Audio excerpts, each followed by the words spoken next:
merci Brigitte d'être là encore cette semaine. Salut, ça me fait plaisir. Ça me fait plaisir, moi aussi. Et puis, cette semaine, on continue. Oui. Et si tu vas danser ta vie, et là, on va commencer plus la danse, l'exubérance. Ah oui.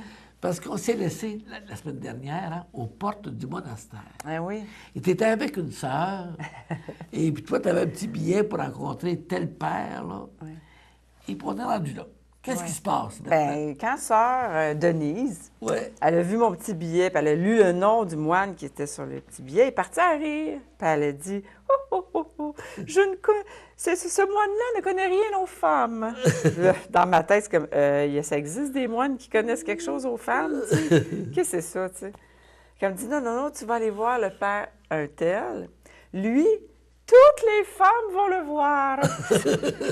Là, je dis, dans moi, ça fait comme, pas bien catholique, cette affaire-là. Là. C'est quoi ça, tu sais? Je me méfiais, toujours. Mais bon, elle niaise pas avec ça. Mes petites remarques un peu. Elle prend le téléphone, elle prend un rendez-vous avec le moine. Et puis le moine qui connaissait toutes les femmes? Oui, avec ce moine-là. Que toutes les femmes vont le voir, semble-t-il. Et fait qu'elle me book un rendez-vous avec le lendemain matin. Fait que le lendemain matin, la nuit que j'ai passée là, c'était horrible. Vous dites que c'était à Saint-Benoît-du-Lac, C'était à Saint-Benoît-du-Lac. Dans le livre, oui, c'est ça. J'étais dans la Villa des Dames, qui est juste à côté, qui est la maison vraiment pour les femmes. Puis toute la nuit, moi, je l'ai passée à écrire mon inventaire moral de moi-même.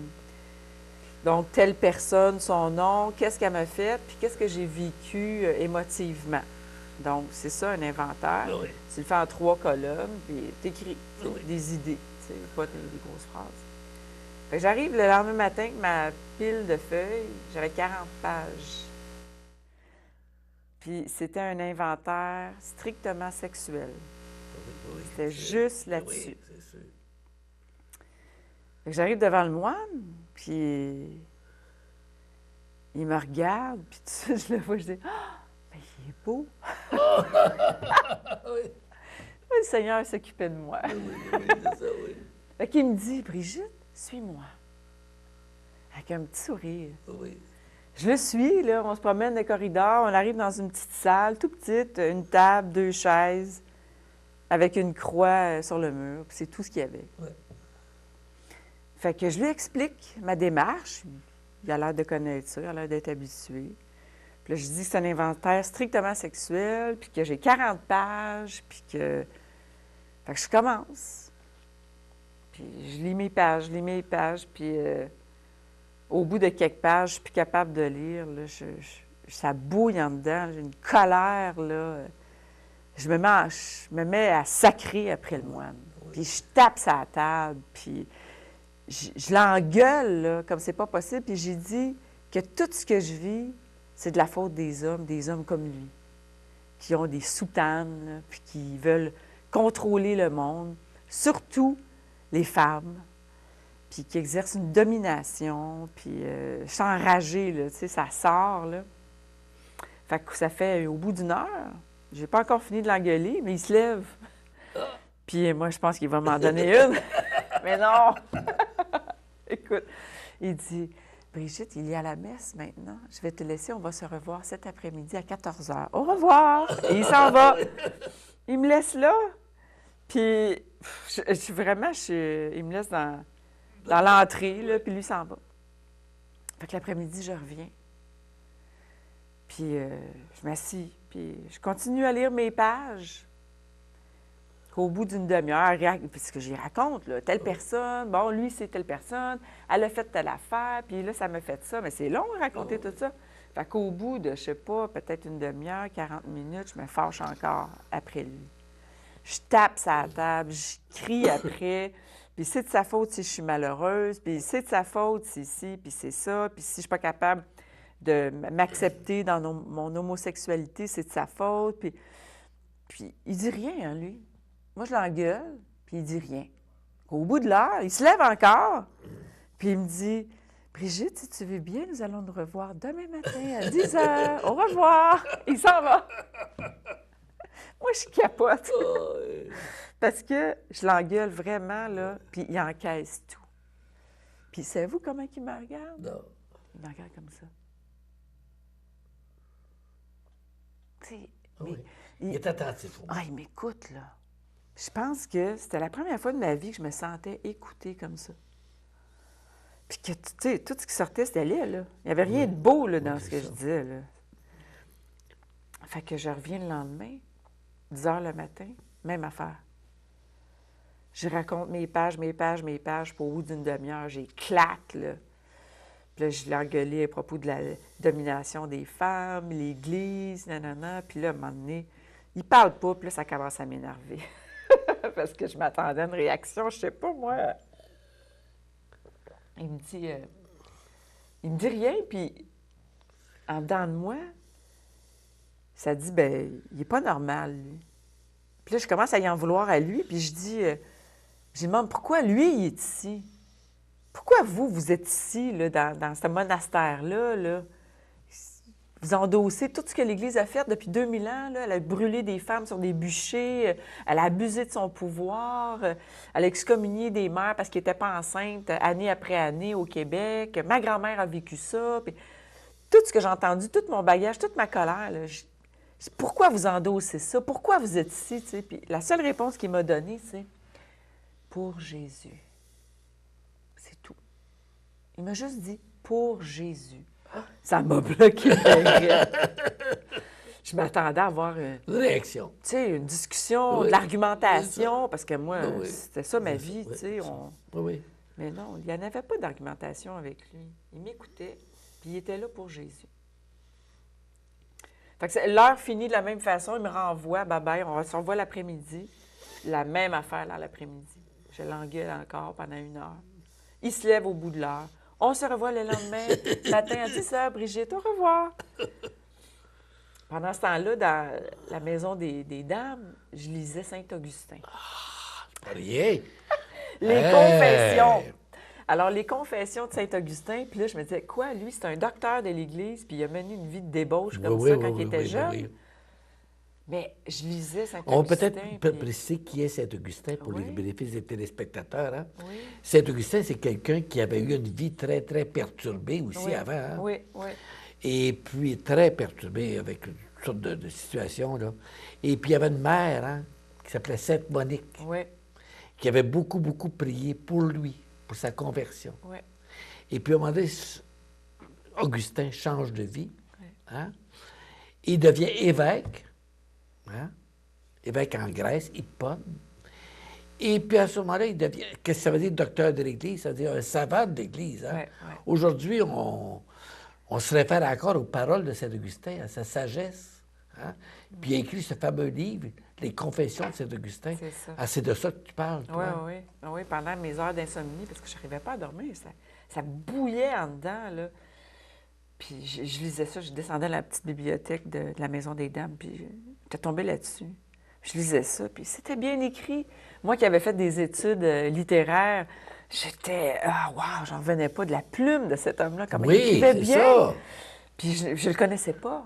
Malgré ma maîtrise en études littéraires, je n'avais jamais entendu parler de Saint-Augustin. Ça, c'est autre chose dont on n'a pas parlé jusqu'à date. Oui. On a parlé de sexualité et tout, de la sexualité, mais tu avais fait des études, toi, auparavant. Oui, c'est ça. J'avais fait des études en études... les études littéraires qu'on appelle à l'UQAM. J'avais eu une maîtrise. J'avais obtenu ma maîtrise en 1996, toujours en littérature. Alors, je suis une grande amoureuse des lettres, puis je dirais que ça m'a sauvé la vie quelquefois de tomber dans des romans pour pouvoir m'évader un peu de ma réalité, là. Mais c'est ça, je découvrais le style de Saint-Augustin, puis en dedans de moi, ça disait, mais comment ça se fait qu'on n'a jamais entendu parler de lui dans toutes les études que j'ai faites? Pas une fois, tu sais. Puis je découvrais dans cette bibliothèque-là qu'il y avait plein de savants catholiques. Puis ça m'avait vraiment profondément troublée. Il y avait comme un pan de mon histoire, de ma culture que je ne connaissais pas, mais ça m'avait comme juste ébranlé. Puis je lisais aussi le livre de Jacques T., de l'alcoolisme à la sérénité, qui est un membre des Alcooliques Anonymes, Jacques T., qui a écrit ce livre-là, puis qui raconte sa déchéance dans l'alcool, comment il en est venu à se convertir à Jésus, puis que si Jésus le sortait de ses rechutes continuelles, il allait donner sa vie à lui, il témoignerait de lui. Puis c'est ce qu'il a fait en écrivant ce livre-là. Puis ce livre-là, c'était comme la Bible des alcooliques Ben anonymes, oui, si tu veux. Là. De tous les anonymes, là, c'est comme la Bible. Tu sais. Ouais.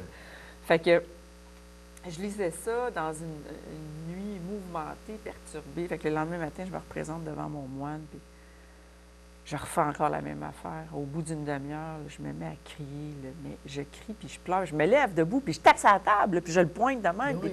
puis je sac. Moi, dans ce temps-là, je sacrais à toutes Ben les oui. phrases. Là. Oui. Puis il disait toujours rien. Il me regardait, là, comme ça. Puis même des fois, là, il avait l'air là, d'être d'accord avec tout ce que je disais. Ah oui. C'était comme... Il comprenait ce que je vivais, mon désarroi. Il le comprenait tellement. Je me sentais pas juste écoutée, mais comprise. Puis ça avait tellement pas de sens, tout ce que je disais, tu sais, mais ça faisait plein de sens pour ma douleur. Il fallait que ça sorte, tu sais. Puis lui, je pense que pendant tout ce temps-là, ce qu'il faisait, c'est qu'il priait. Je me dis, il ne pouvait pas faire autre chose que prier pour moi. Ben oui. C'est sûrement ça qu'il faisait. Fait que l'heure finit de la même façon. Il me renvoie, au revoir, on se revoit dans l'après-midi. Mais là, c'est l'après-midi du 3e jour. Oui.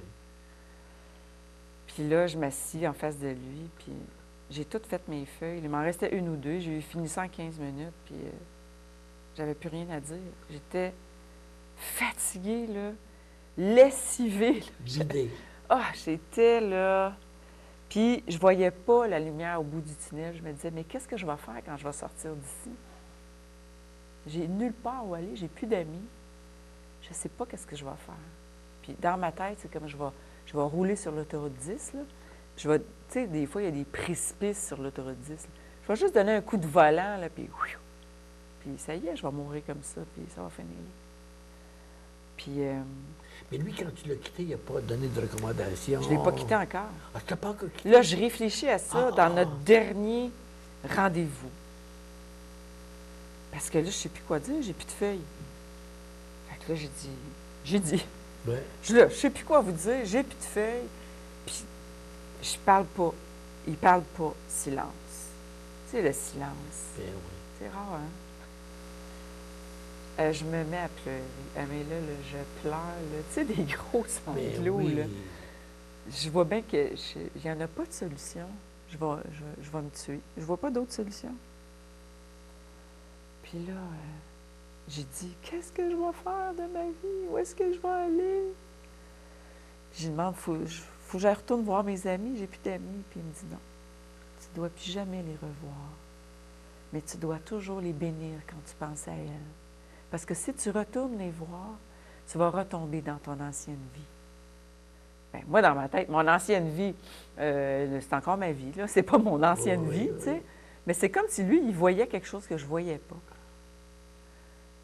Puis, je pleure. Puis, qu'est-ce que je vais faire? Qu'est-ce que je vais faire? Puis là, il me regarde, là, mais là, il se rapproche de moi. Là, puis là, il y a des yeux, là. Versant, là. Ah, écoute. Puis il me dit, Brigitte, si tu savais le don de Dieu. Et à ces paroles-là, qui sont des paroles de la Bible, Ben oui. Jésus à la Samaritaine, Ben oui. autour du puits, à ces paroles-là, que moi, je ne sais même pas que c'est des paroles de la Bible qui me shootent, là. Je ne sais pas, je connais rien. Je pense que je connais la Bible, mais je ne connais rien de la Bible, OK? Bien, à ces paroles-là, là, c'est comme si c'était une épée de feu qui venait me transpercer. Puis là, comme ça, là, en un espace de 2-3 secondes, je saisis que Jésus est Dieu, qui est vivant, qui est ressuscité pour me donner ma vie, pour me redonner ma vie, puis qui m'a sauvée. Il m'a sauvée de la mort, puis je peux tout recommencer ma vie. C'est comme... Puis là, je réalise ça, là, puis là, je comprends pas, puis là, je réalise que... je regarde mon moine comme ça, puis je dis, Jésus, c'est Dieu. Jésus, il est vivant, il est vraiment vivant, il est vraiment ressuscité, c'est Dieu pour vrai. Puis là, il me regarde, il fait, c'est vrai. Moi, là, j'ai une saisie de l'âme totale, là. Puis là, il se lève, le moine, et moi, je suis bouleversée, Ben là. oui. Il se lève, puis il met ses mains sur ma tête, comme ça. Puis il se met à prier sur moi. Puis il coupe les liens, il coupe. Je ne sais pas ce qu'il dit, mais il chante comme. Aujourd'hui, je le sais que c'est de la glossolalie, là, c'est des paroles dans l'Esprit Saint, là, le chant en langue. Puis il prie sur moi comme ça. Puis là, tout d'un coup, ça vient brûlant sur ma tête. Mais brûlant, là. Oui. Puis je regarde en haut, c'est comme s'il y avait comme un puits de lumière, mais il n'y a rien. Puis je me touche la tête, puis c'est normal, c'est pas chaud. Puis là, j'ai une chaleur qui m'envahit là, dans tout le corps.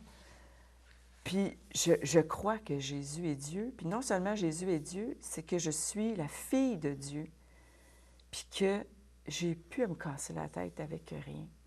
Que tout est clair, tout est simple. Puis tout va bien. C'est fini, là. C'est fini le passé, là. Je suis la fille de Dieu. Voilà l'identité. Voilà mon identité, celle que j'avais cherchée toute ma vie, là. Mais c'est ça. Je suis enfant de Dieu, je suis une femme, je suis la fille de Dieu. C'est beau, Brigitte. C'est très beau. C'est émouvant, même, d'écouter C'est ça. saisissant. C'est émouvant, saisissant. Et puis, quand tu as parlé de la Samaritaine, hein, c'est comme si la parole de l'Évangile se revivait aujourd'hui. Oui. Pour les téléspectateurs, on peut peut-être rappeler l'histoire de la Samaritaine. Hein. Oui. La Samaritaine, c'est cette femme de Samarie, hein, que les Juifs ne pouvaient pas rencontrer parce qu'elle était justement elle venait de Samarie. Les Juifs ne rencontraient pas les gens de Samarie, encore moins les Samaritaines.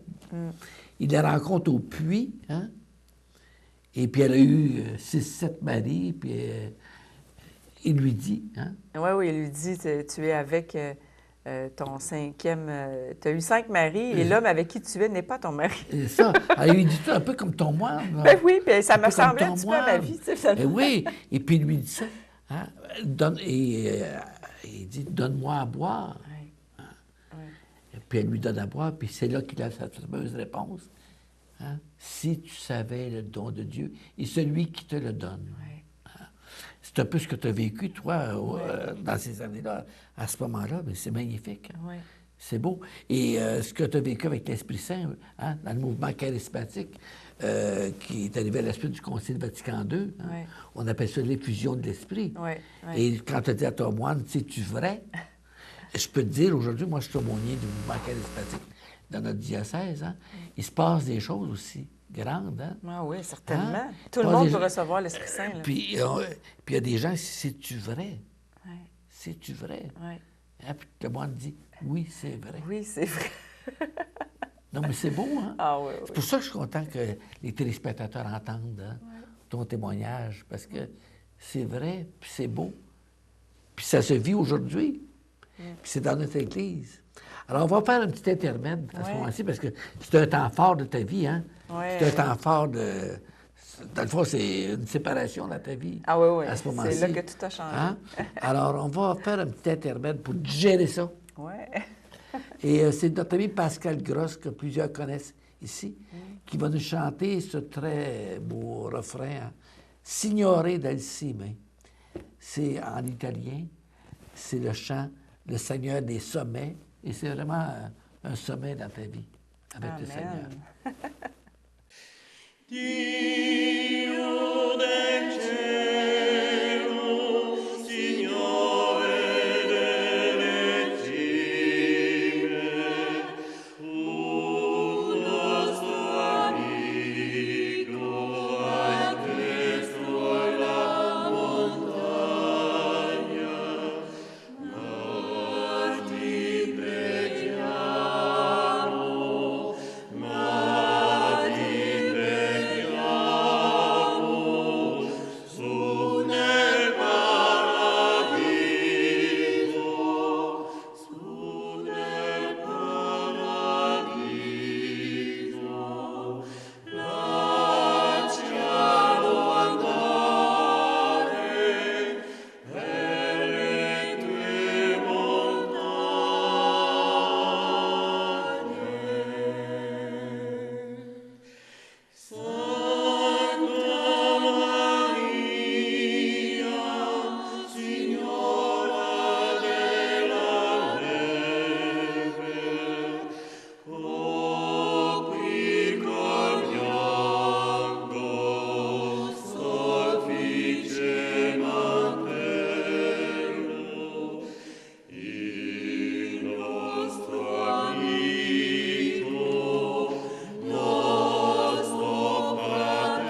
Donc, Brigitte, on est dans ce moment important, charnière de ta vie, hein?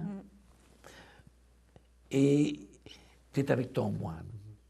On peut dire ton moine. Ah parce oui, c'est que- mon moine. C'est encore mon moine. Les moines, c'est ça. Tu sais que dans les premiers temps de l'Église, hein, les gens, des confessions, hein, les gens étaient gênés souvent d'aller voir les prêtres, les évêques du temps, là. Puis ils allaient dans les bois rencontrer des moines à ce moment-là. Oui. Puis aujourd'hui, mais c'est un peu le même phénomène qui se reproduit. Donc, tu es avec ton moine. Oui, c'est ça. Puis je viens de recevoir l'Esprit Saint en pleine tête, Oui, puis dans tout mon corps. oui. Puis il me confesse, dans le fond, il me donne l'absolution. Puis je l'entends dire, « Et moi, je te pardonne tous tes péchés. » Puis je le crois. Mais je le crois, là, tellement, là, que j'ai juste envie de me lever puis de crier comment je suis heureuse. Je me sens légère, là, comme si vraiment plus rien s'était passé. Puis il me dit, « Brigitte, tu vas sortir de ce monastère. Tu vas enterrer ta peur, tes regrets, tes ressentiments, ta colère dans la terre du monastère. Tu vas aller et tu vas danser ta vie. » C'est ça ici. Hein? C'est ça qu'il m'a dit. « Et tu vas danser ta vie. » Bien, c'est rien que ça que j'avais le goût de faire. Ben oui. Je suis sortie de là, je volais. Je volais, là. J'ai couru jusqu'à la... Je lui ai donné 2 gros becs. Ben oui. Puis je lui donne encore des gros becs quand je le Oui. vois, 15 ans plus tard. Puis je cours dans ma chambre à la Villa des Dames. Puis là, je dis à Sœur Denise qu'il faut que je rentre à Montréal parce qu'il faut que j'y aille. Mais je ne sais même pas pourquoi. Oui. C'est l'Esprit Saint, tu sais. Faut que j'aille, faut que j'aille, mais je ne sais pas où, mais il faut que j'y aille. Fait que je ramasse mes clics, mes claques, puis je m'en vais à Montréal, puis je m'en vais dans une salle de réunion, celle où j'avais tant pleuré, semaine après semaine. Puis quand arrive mon tour de parler, C'était une discussion. Là, oui, c'était une une discussion. petite réunion de discussion, chacun parle 2-3 minutes. Alors quand arrive mon tour de parler, je me mets à leur dire, « Ben, arrêtez de chercher Dieu, je l'ai trouvé, c'est Jésus! » C'est Jésus. Il nous a sauvés. Il nous a tous sauvés. On n'a plus rien à craindre. On est sauvés. Je vous dis, j'ai découvert Dieu. Je l'ai trouvé. Tout le monde me regarde. Il n'y a personne qui dit rien. Il n'y a personne qui me met dehors non plus, mais j'imagine que tout le monde a dû se dire, bon, qu'est-ce qui arrive encore, elle, tu sais? Ils me connaissaient, eux autres, là, depuis Puis dans le 10 fond, ans. ce que là. tu viens de dire, c'est Marie-Madeleine. Ah oui, Au tombeau de la résurrection. absolument. Marie-Madeleine dit exactement la même chose. Je hein? m'identifie très fortement à Marie-Madeleine. Hein? Oui, oui, oui. C'est pas uniquement pour son passé, mais pour ce qu'elle dit à la résurrection. C'est ça, c'est ça. C'est comme... C'est incroyable, là, ce qui vient de... J'ai découvert qui est Dieu, là. Arrêtez de chercher. Une fois qu'on l'a trouvé, tu sais. Puis c'est sûr, c'est lui, je le sais que c'est lui, là. Mais à la fin de la réunion, il y a 3 filles qui étaient là, qui viennent me voir, puis qui me demandent pour être leur marraine. Dans le mouvement des Anonymes, ça fonctionne beaucoup par parrainage, marrainage. Les plus anciens membres vont marrainer une femme quand c'est une femme, puis parrainer quand c'est un homme. Mais moi, en 10 ans de réunion, personne ne m'avait demandé d'être sa marraine. J'avais rien de vraiment spirituel à offrir. Et j'avais rien des 12 étapes à offrir non plus, tu sais. Mais là, 3 filles viennent me voir pour me demander ça. C'était pas par mon pouvoir à moi, là. C'est pas Brigitte qui a fait ça, là. Ça, c'était vraiment un mouvement de l'Esprit Saint, là. Puis dans la semaine ou les semaines qui ont suivi, il y en a 2 qui m'ont lâché parce que j'étais trop Jésus. C'est ça. Eux autres, non, t'es trop spirituel pour Comme nous. Jesus Freak, là. Ah, totalement. T'es trop spirituel pour nous, Brigitte. Mais il y en a une qui est restée, que j'appelle Claire dans mon Oui, livre. elle est importante, on la voit jusqu'à la Ah, fin. mon là. amie Claire, Ouais. ah oui. Alors, Claire, elle reste avec moi et elle se convertit elle aussi. Alors, on va commencer à cheminer ensemble, toutes les 2.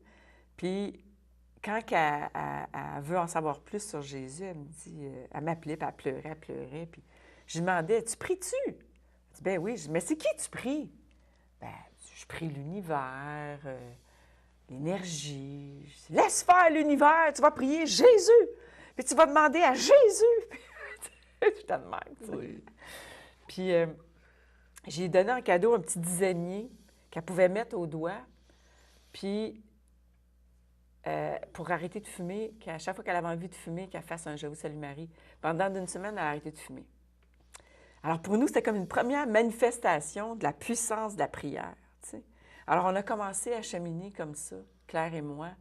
Alors, on est allé voir mon moine ensemble, j'y ai présenté. Puis est arrivé, là, bien là, tu voulais-tu que je continue? Ben oui. Oui. Alors, est arrivé, là, quelques jours après ma conversion, qui est arrivée le 10 janvier 2001. Quelques jours après, je rencontre un gars dans une salle de réunion.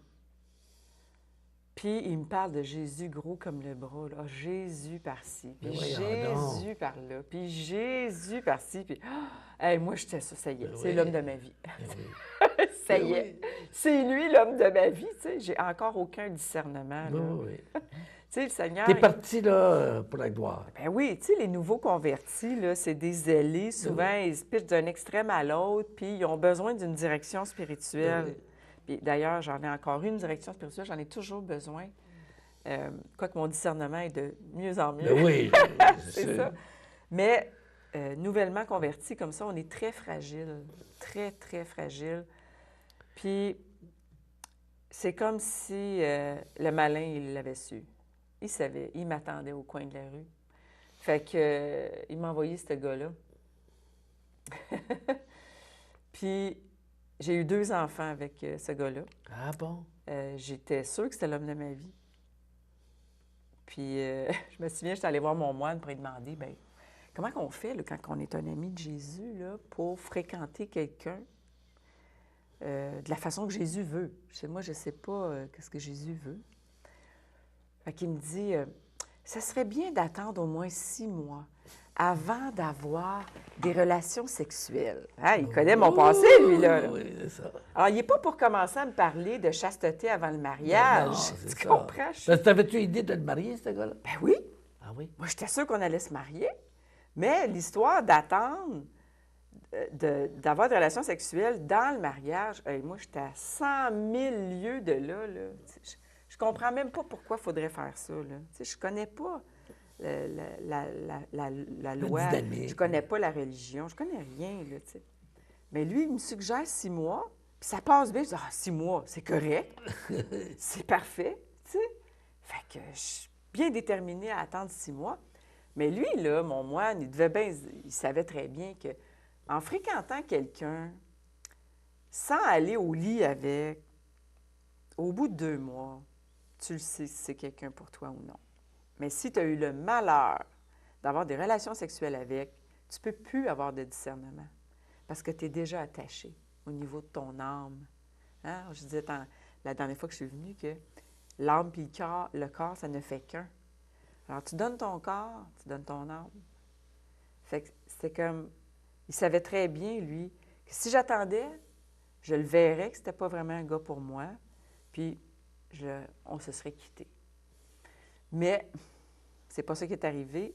Au lieu d'attendre 6 mois, j'ai attendu 6 jours. C'était mon record, Claude.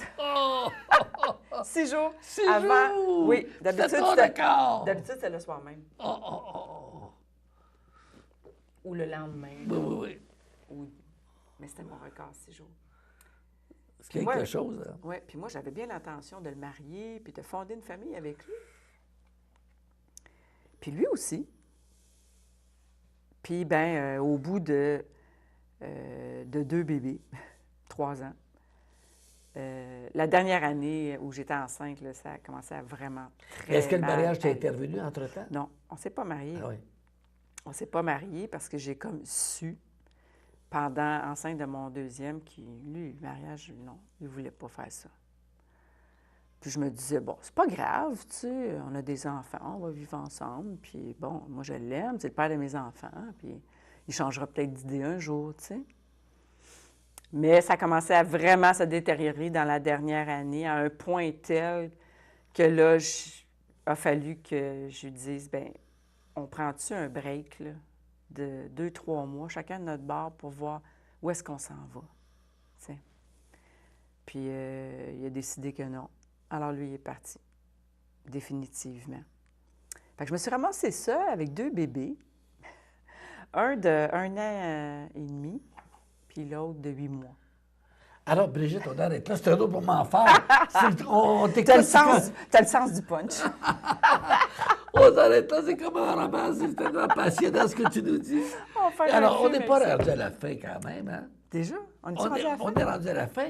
Donc, je ne donne pas à la fin de ton histoire. Ah ben ton passion. non, ça finit pas de même. On est rendu à la fin de notre émission, par exemple. Oui, c'est ça. Alors, acceptes-tu de rester pour une 3e semaine? Ça me coudonc? ferait très plaisir si t'es pas tanné de m'entendre. Ben non, je pense que les téléspectateurs non plus. Hein? On dirait que c'est un vrai roman, mais c'est vrai. Oh ça oui, qui c'est est vrai. Non, non, l'histoire tout est vraie. vrai, C'est tout est l'histoire vrai. Oui. Alors, on se retrouve la semaine prochaine. Merci bien. beaucoup. Merci, Claude.